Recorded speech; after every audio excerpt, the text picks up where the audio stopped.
ಬೆಂಗಳೂರಿನ ಕೃಷಿ ವಿಶ್ವವಿದ್ಯಾಲಯದಲ್ಲಿಂದು ಆಯೋಜಿಸಿದ್ದ ವಿಶ್ವ ಜೇನು ದಿನಾಚರಣೆಯನ್ನು ಕುಲಪತಿ ಡಾಕ್ಟರ್ ಎಸ್ವಿ ಸುರೇಶ್ ಉದ್ಘಾಟಿಸಿದರು.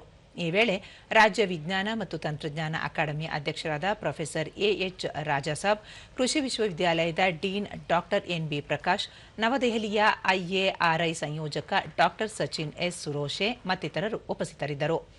ಇದೇ ಸಂದರ್ಭದಲ್ಲಿ ಅತ್ಯುತ್ತಮ ಜೇನು ಸಾಕಾಣಿಕೆದಾರರನ್ನು ಸನ್ಮಾನಿಸಿ ಕೃತಿ ಬಿಡುಗಡೆ ಮಾಡಲಾಯಿತು.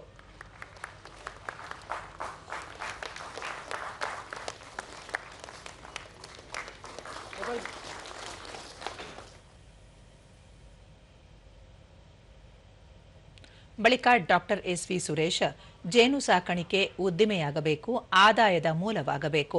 ಜೇನಿನಿಂದ ಹಲವಾರು ಪ್ರಯೋಜನಗಳಿದ್ದು, ಜನರು ವೈಜ್ಞಾನಿಕವಾಗಿ ಜೇನು ಸಾಕಾಣಿಕೆಯಲ್ಲಿ ತೊಡಗಿಸಿಕೊಳ್ಳಬೇಕು ಎಂದು ಕರೆ ನೀಡಿದರು.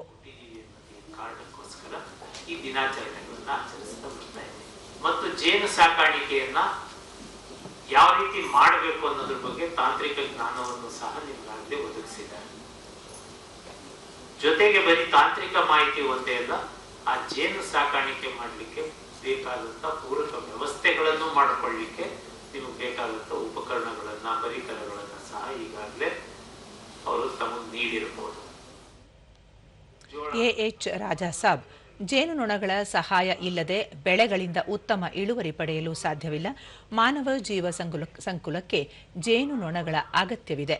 ಮಾನವನ ಜೀವನ ಕ್ರಮ ಹಾಗೂ ಜೇನುನೊಣಗಳ ನಡುವೆ ಸಂಬಂಧವಿದೆ ಎಂದು ಹೇಳಿದರು.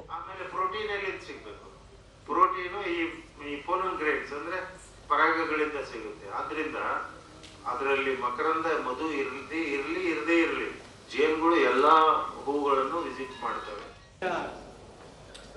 ಸ್ವಲ್ಪ ಮುಂದೆ ಬಂದ್ಬಿಡಿ.